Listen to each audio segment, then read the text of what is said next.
Ayan, good day sa lahat. Kararating lang ng ating in-order sa Shopee. Almost 1 week. Ayan, yung power modular generator. So, ayan, kay sir, update ko lang sir ito. Nakabit ko na. Na-wiring ko na rin.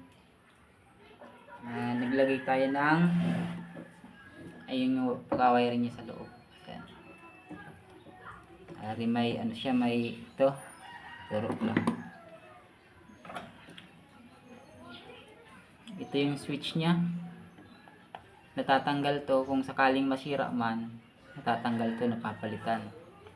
Sundan mo na lang yung wiring. Ito napapalitan din to. Tatanggal pati to. Ito yung switch niya para mag-supply ng kuryente.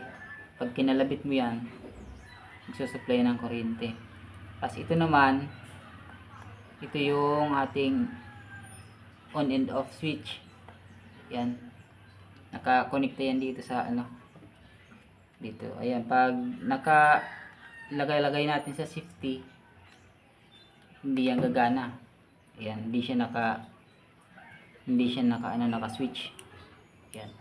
Pag linagay naman natin sa auto, ayan, linagay natin sa auto. Ayan, naka-switch yan. Naka-switch. Once na kinalabit mo to, ayan, gagana siya.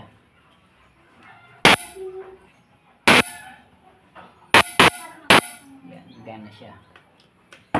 Once na in-off mo, ayan, so kasakaling di mo gagamitin, i-off mo lang siya. Safety. Yun, nilagay natin sa safety. Ayan, naka-safety. Kahit anong kalabit mo dito, ayan, wala siya, di siya gagana. Ayan. Off, on.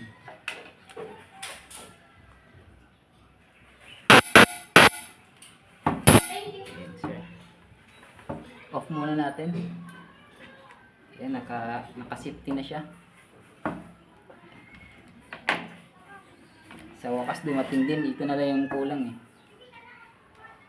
Ayan sir, nakabit ko na, na-wiring ko na. Itong trigger natin, natatanggal din to. Ito. Para hindi siya disposable, para napapalit-palitan siya kung sakaling masira. Ayan sir, update ko lang ito sa may-ari. Tsaka dun na rin sa mga gustong gumamit ng ganito. Ayan, konting idea lang. Ayan yung mechanism niya sa loob. Ayan, thank you sa lahat. Test fire natin mamaya pag nakabit ko na yung body. Salamat!